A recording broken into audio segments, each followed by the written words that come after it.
Que a graça e a paz de nosso Senhor e Salvador Jesus seja contigo. Mais um tema do nosso estudo Ouvindo a Voz de Deus. Desta vez, o juízo. Nós temos aprendido aqui, fazendo uma breve recapitulação sobre a Bíblia Sagrada, né? A Bíblia Sagrada é um livro escrito por homens, mas inspirados por Deus. Aprendemos que a Bíblia ensina que o mundo foi criado em 6 dias. O homem, a raça humana criada no 6º dia, e que Deus nos presenteou também com um dia de guarda, né? Abençoou e santificou o dia de sábado, que vamos estudar mais para frente sobre isso. Também vimos a origem do mal, né? O plano de Deus para este mundo não é o que vemos, né? Vimos também que Deus enviou seu Filho para salvar o pecador arrependido. Aprendemos um pouco sobre fé, arrependimento e confissão. Vimos sinais da volta de Cristo, que realmente Jesus está por vir. E também vimos que, como Jesus vem, né? De modo visível, audível, nada de secreto, não existe arrebatamento secreto, não existe segunda chance. Aprendemos também que após a volta de Jesus haverá um período de 1000 anos. Aprendemos também sobre o estado dos mortos, o tema 9. Aprendemos um pouco também sobre a nova terra, como será a nova terra, e aprendemos também que a salvação é unicamente pela graça, né? Não é de graça, mas é pela graça. E a graça custou um preço impagável, né? Nenhum ser humano pode pagar, certo? Então a salvação não é de graça, muito pelo contrário, é um preço impagável. A salvação é pela graça divina. E aprendemos um pouco também sobre o santuário que existe no céu, o santuário de Deus, e um pouco também sobre o santuário terrestre, né? E nessa doutrina do santuário, agora vamos para, depois da doutrina do santuário, para a doutrina do juízo bíblico, né? Aqui você vê aí na imagem que o juízo de Deus ele se divide, podemos dizer assim, né, em 3 etapas, né? Primeiramente o juízo investigativo, os livros foram abertos, né, em 1844 e os mortos em Cristo estão sendo julgados, certo? Vamos ver um pouco dessa profecia das 2.300 tardes e manhãs, mas desde já vou deixar aqui na descrição do vídeo, né? Foram dois temas sobre as profecias, sobre essa profecia das 2.300 tardes e manhãs. Vamos deixar aqui na descrição do vídeo para você se aprofundar. Então o juízo investigativo ele tem início em 1844, quando Jesus assume a função de sumo sacerdote, né? Aprendemos na lição passada que Jesus, quando ele é assunto ao céu, né, ele passa a mediar, né, pelo ser humano de forma sacerdotal, como ensina a doutrina bíblica do sacerdócio, e depois ele iria passar, né, o dia da expiação escatológica, assim como acontecia no santuário terrestre, também está acontecendo agora, né, no santuário celestial, envolvendo toda a humanidade.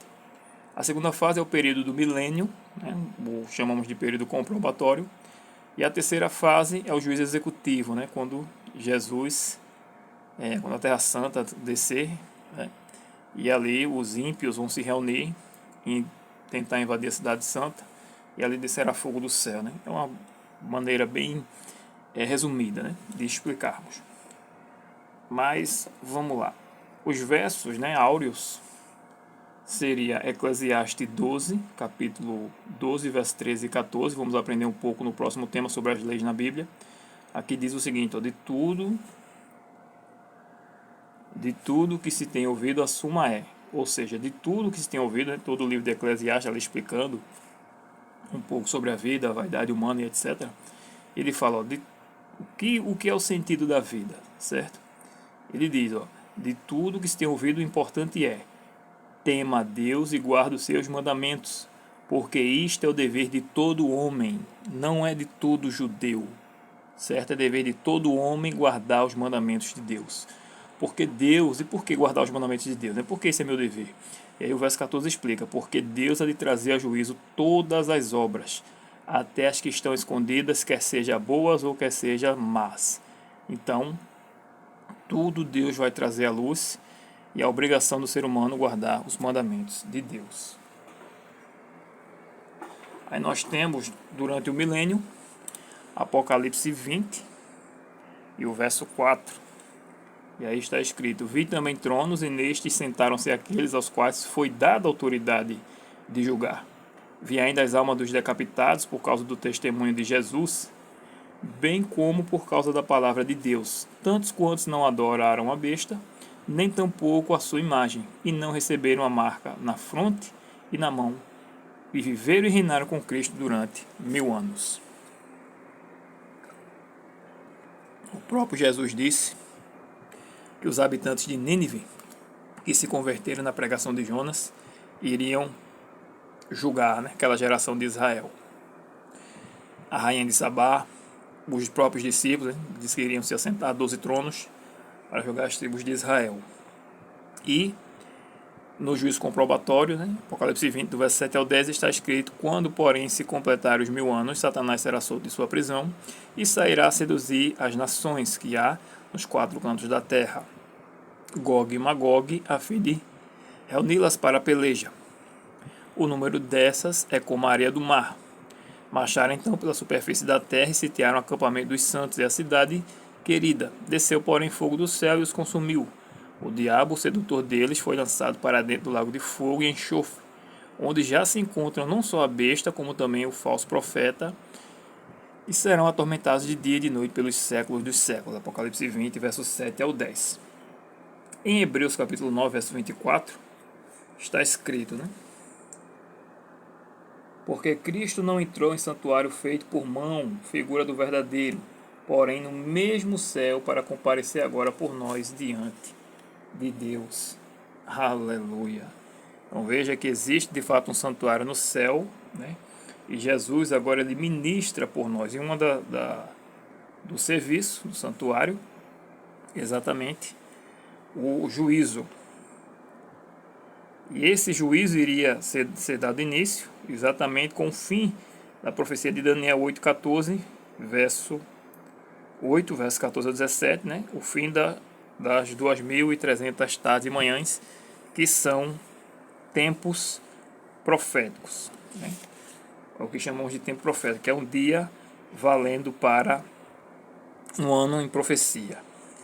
Até porque, se fosse literal, né, quando saiu o decreto de Artaxerxes, passado esses 2.300 anos, nada teria ocorrido, né?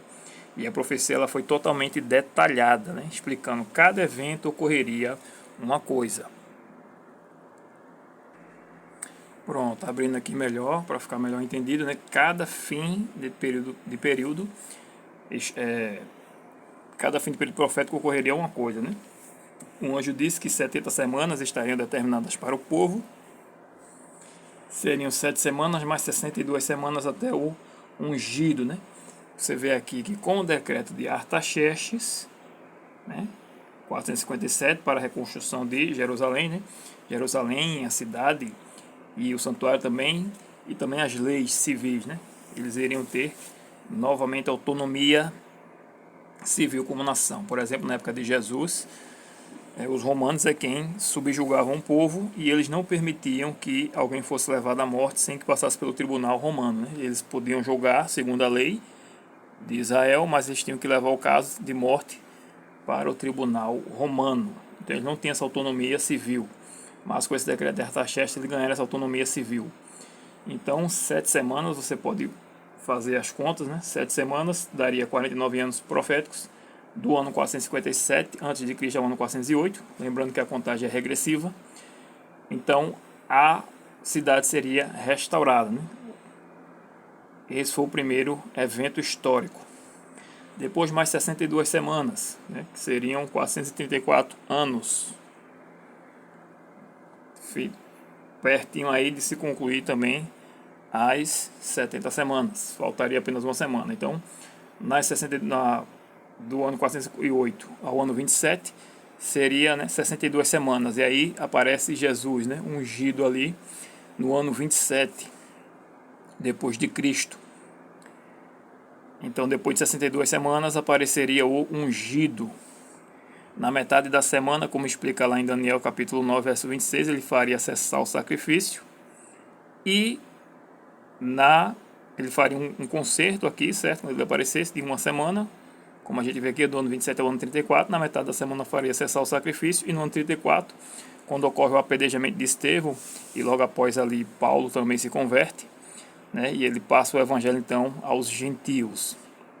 Então ali findou as 70 semanas para o povo de Israel como nação escolhida, né? Muitas pegam essa última semana e jogam para o fim, né? Dizendo que vai vir um anticristo, vai andar por 3 anos e meio, isso não coincide, né? A profecia não fala do anticristo, a profecia fala de Jesus. Se você pegar essa profecia e jogar para o tempo do fim, você acaba com o ministério terrestre de Cristo, e a profecia ela é ininterrupta. O anjo disse 7 semanas mais 62 semanas, e quando o ungido aparecesse ele faria uma aliança de uma semana com o povo, e foi assim que ocorreu. Então veja, em Daniel 8, verso 14 ao 17, fala sobre a purificação do santuário celestial. Em Hebreus 9 é dito isso, verso 23 é dito assim: era necessário, portanto, que as figuras das coisas que se acham nos céus se purificassem com tais sacrifícios, mas as próprias coisas celestiais com sacrifícios a eles superiores. Ou seja, qual for o sacrifício superior? A morte do nosso Senhor Jesus na cruz. Então até 2.300 tardes e manhãs e o santuário seria purificado. E aí lá em Apocalipse 14 é dito também, né, verso 6 e verso 7, o anjo diz: temei a Deus e dá-lhe glória, porque é chegada a hora do seu juízo, e adorai aquele que fez o céu e a terra e as fontes das águas.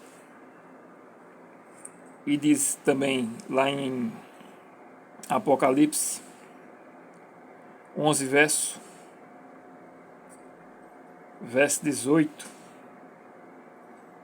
aliás, Apocalipse 11, Apocalipse 10 verso 11, né, do verso 7 ao 11, lá está escrito o seguinte, né, que é necessário que ainda profetize a respeito de muitos povos, nações, línguas e reis. Portanto, a purificação do santuário é uma referência ao início do juízo que antecede a volta de Cristo à terra. Aprendemos que no santuário terrestre, né, no estudo passado, uma vez ao ano, no dia 10 do sétimo mês, né, o dia da expiação, ou Kippur, que é chamado lá em Israel, o sumo sacerdote entrava no lugar santíssimo para realizar a purificação do santuário. Da mesma forma, ao fim dos 2.300 dias proféticos, em 22 de outubro de 1844, Jesus entrou no lugar santíssimo do santuário celestial para ministrar como juiz. Ao mesmo tempo, aqui na terra, segundo a profecia, Deus levantaria um movimento para restaurar as verdades jogadas por terra, como diz lá em Isaías, capítulo 58, verso 12, e anunciar ao mundo a chegada da hora do juízo. E a profecia exatamente que dá início à contagem dos 2.300 anos.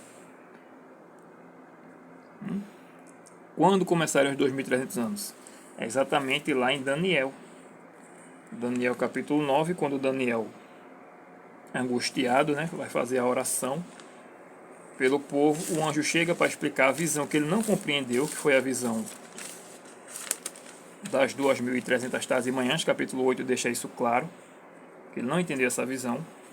E aí o anjo diz a ele que veio explicar a visão, e ele diz lá no verso, a partir do verso 24, ele diz, né, 70 semanas estão determinadas sobre o teu povo e sobre a tua cidade santa, para fazer a transgressão, para dar fim aos pecados, para expiar a iniquidade, para trazer justiça eterna, para selar a visão e a profecia, para ungir o santo dos santos, ou seja, o lugar, o santuário celestial.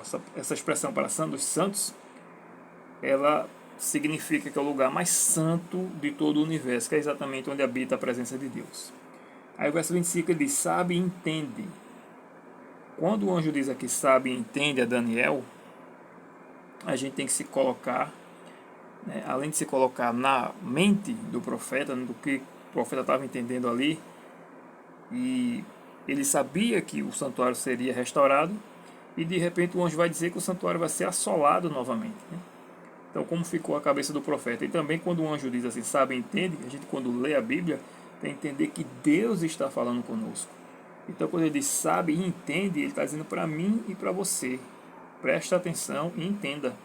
Então desde a saída da ordem para restaurar e para edificar Jerusalém até a ungido, o príncipe, 7 semanas e 62 semanas. As praças e as vizinhanças serão reedificadas, mas em tempos o quê? Angustiosos. Quando a gente lê o livro de Neemias, de Esdras, a gente vê que realmente os tempos para a reconstrução ali do santuário, da cidade, foram tempos realmente angustiosos. Chegou um momento que os trabalhadores, o povo, tinha que trabalhar com uma mão, com a colher de pedreiro, e com a outra mão uma espada. Verso 26. Depois das 62 semanas, será morto ungido, como foi no meio da semana, e já não estará. E o povo de um príncipe que há de vir destruirá a cidade e o santuário, e o seu fim será no dilúvio, e até o fim haverá guerra, desolações são determinadas. Veja que o verso 26 ele dá uma informação. Depois das 62 semanas será morto ou ungido, e já não estará. Ou seja, o verso 26 ele dá uma informação. No verso 27 ele vai dar mais detalhes. Ele fará firme alianças com muitos por uma semana. Ou seja, depois que ele aparecesse, depois das 62 semanas, certo? Ele faria o quê? Uma aliança com muitos por uma semana. E aí o verso continua. Na metade da semana fará cessar o sacrifício e a oferta de manjares. Quem foi que fez cessar o sacrifício do santuário? Foi algum anticristo? Não. Foi o próprio Jesus. Por que fez cessar?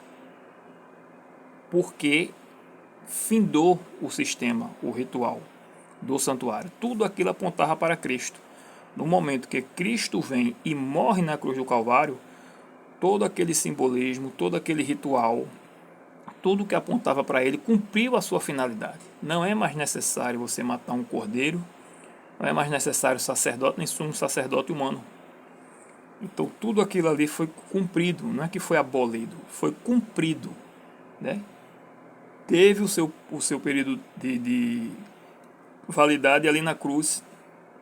Jesus fez cessar, tanto é que o véu do templo se rasga de alto a baixo, a terra treme e toda aquela manifestação sobrenatural, mostrando realmente que ali não haveria mais necessidade de sacrifício, porque Jesus era o Messias. Tanto é que Deus mostra, né, ainda deu um certo tempo o povo se arrepender ali, embora após o ano 34, né, findada ali a aliança do Messias com o povo, né, Paulo foi escolhido e o evangelho foi levado às demais nações. O povo que não aceitou a Jesus continuou sacrificando, continuou com seu ritual no santuário, até que, como o verso 27 relata, sobre a asa das abominações virá o assolador, até que a destruição está determinada, se derrame sobre ele.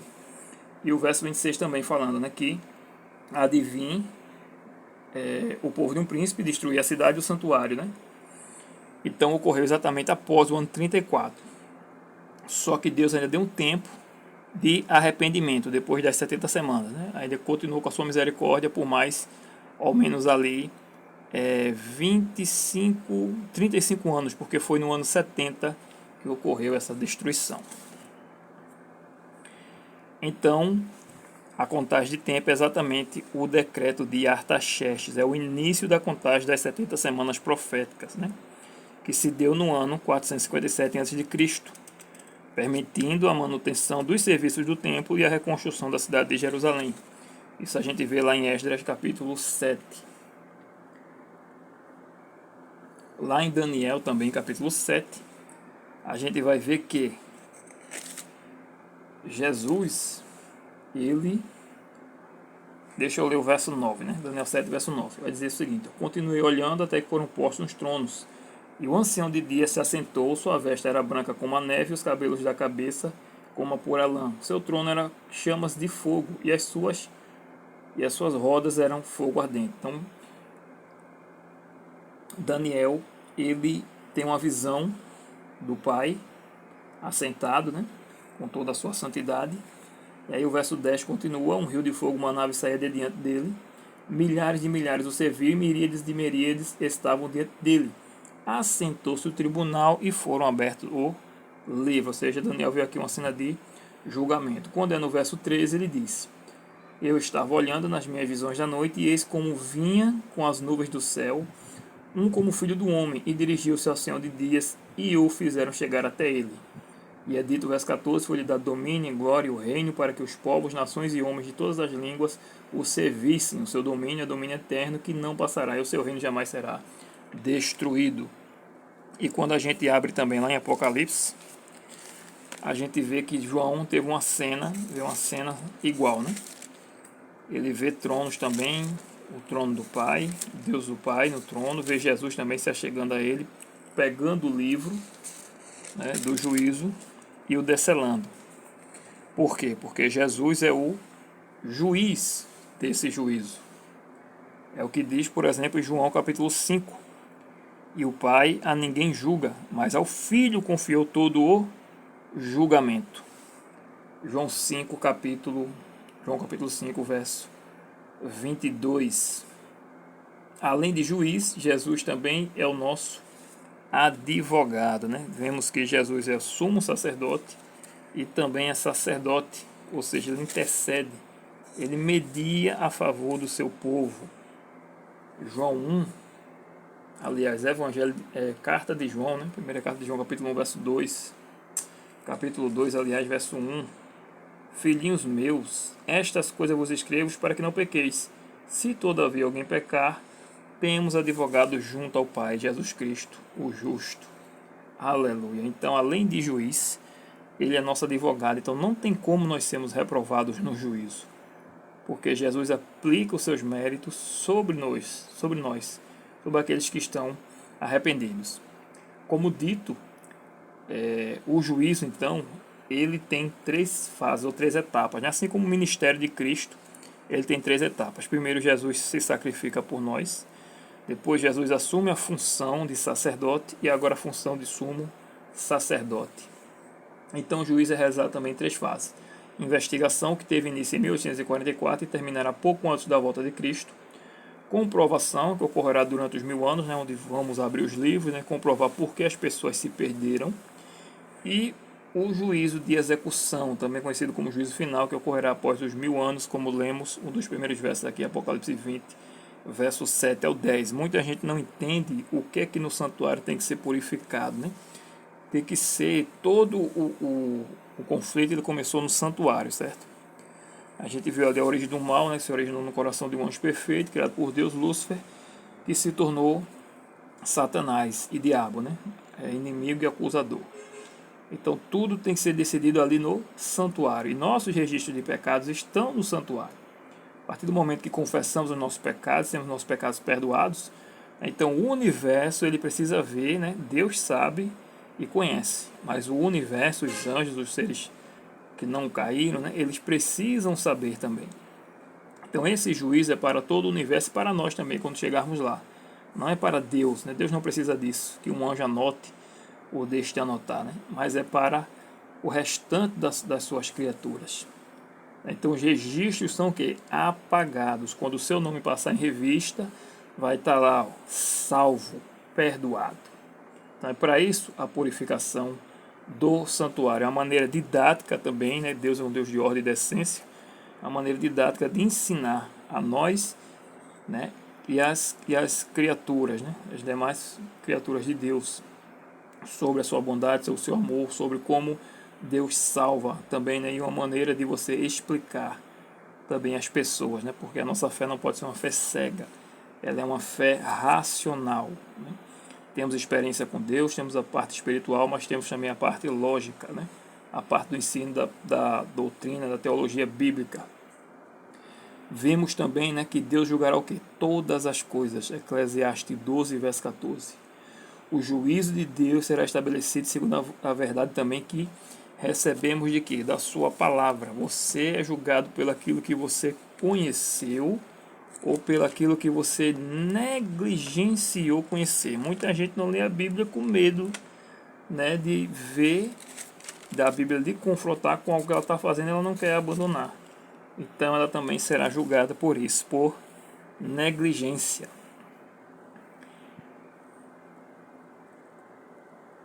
A pessoa também será julgada pelo que ela não quis aprender. A palavra de Deus, quando ela chega, é para salvar, nunca é para condenar, mas para salvar. O que nos condena são os nossos autos, as nossas próprias palavras, mas não a palavra de Deus. E nisso, nessa doutrina do juiz investigativo, quando a gente vê Apocalipse 20, verso 12, por exemplo, está escrito o seguinte: vi também os mortos, os grandes e os pequenos, postos em pé diante do trono. Então se abriram livros, ainda outro livro, o livro da vida foi aberto. e os mortos foram julgados segundo as suas obras, conforme que se achava escrito nos livros. Ou seja, aqueles que não tiverem o seu nome escrito no livro da vida estarão perdidos. As suas obras o condenam.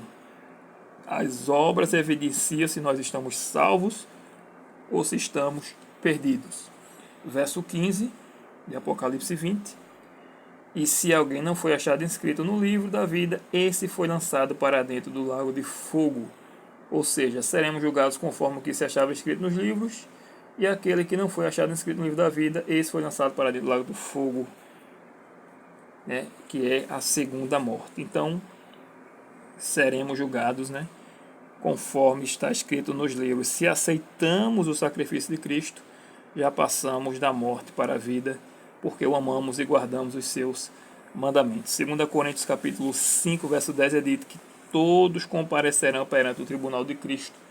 E se você ler Apocalipse 20, né, também você vai ver, dos versos 11 ao 15, que todos comparecerão, né? Ninguém vai escapar desse dia. Só que lembrando que o juízo de Deus é uma boa notícia, é o fim da morte, é o fim da corrupção política, é o fim da desigualdade, é o fim do preconceito, é o fim da imoralidade, é o fim do pecado, é o fim do roubo, do homicídio. Então, o juízo de Deus é algo bom, certo? Por exemplo, a gente anuncia o Evangelho. O Evangelho não é um Evangelho manco, o Evangelho é um Evangelho completo. O que é Evangelho? Resumindo, é o perdão de Deus por meio de Jesus Cristo. O homem pecou, o homem transgrediu a lei de Deus e o salário do pecado é a morte. Mas em Cristo Jesus temos o dom gratuito de Deus, que é a vida eterna. Por isso que a lei de Deus é a norma do juízo, porque o homem transgrediu a lei de Deus. Mas a partir do momento que você aceita Cristo, como diz lá em Romanos 8, verso 1, nenhuma condenação há para os que estão em Cristo. Tiago capítulo 2 também, versos 10 ao 12, está escrito: porque qualquer que guarda toda a lei, mas tropeça em um só ponto, se torna culpado de todos. Porquanto aquele que disse, não adulterarás, também ordenou, não matarás. Ora, se não adulteras, porém matas, venha a ser transgressor da lei. Falai de tal maneira, e de tal maneira procedei como aquele que hão de ser julgado pela lei da liberdade. A lei de Deus é uma lei de liberdade. A lei de Deus lhe dá o direito de você estar na rua com o seu celular na mão a hora que você quiser, porque a lei diz, não roubarás. Então a lei de Deus é boa, a lei de Deus é santa, justa e boa, como diz o apóstolo Paulo. É uma lei da liberdade, né? Agora, a lei de Deus, ela não salva, porque ela não pode mudar a natureza humana, né? E outra, que você já pecou. A lei de Deus, ela lhe protege, lhe mostra que você é pecador e que você precisa se voltar para Cristo. E essa lei de Deus é santa, justa e boa se você realmente a ama. Mas se você a despreza, a lei de Deus vai lhe acusar no dia do juízo, né? Tiago 1, verso 25 é dito também: mas aquele que considera atentamente na lei perfeita, a lei da liberdade, nela persevera, não sendo ouvinte negligente, mas poderoso praticante, esse será bem aventurado no que realizar. Ou seja, a lei de Deus, ela tem que ser obedecida, e a lei de Deus é a norma do juízo, como a gente viu em Eclesiastes e a gente lê agora também em Tiago. Seremos julgados pela lei de Deus. Por isso que os livros têm registros, certo? E lá as nossas obras vão estar lá. Se roubamos, se matamos, se pisamos o sábado do Senhor, um mandamento claro, onde ele diz, lembra-te do dia de sábado. Como é que o sábado não existia antes como mandamento, se ele diz, lembra-te? Como é que Deus vai pedir para você lembrar de uma coisa que não existia, né? Então muitos estão aí profanando o sábado, dizendo que não é mais para ser guardado o sábado, né? E vão prestar contas com Deus no dia do juízo. Então, recapitulando, após sua ascensão, Cristo foi atuar no santuário do céu. A profecia revela a data do juízo, que é das 2.300 tardes e manhãs, né, do início do juízo. A partir de 1844, portanto, Cristo, como nosso mediador intercessor, passa a atuar também como sumo sacerdote.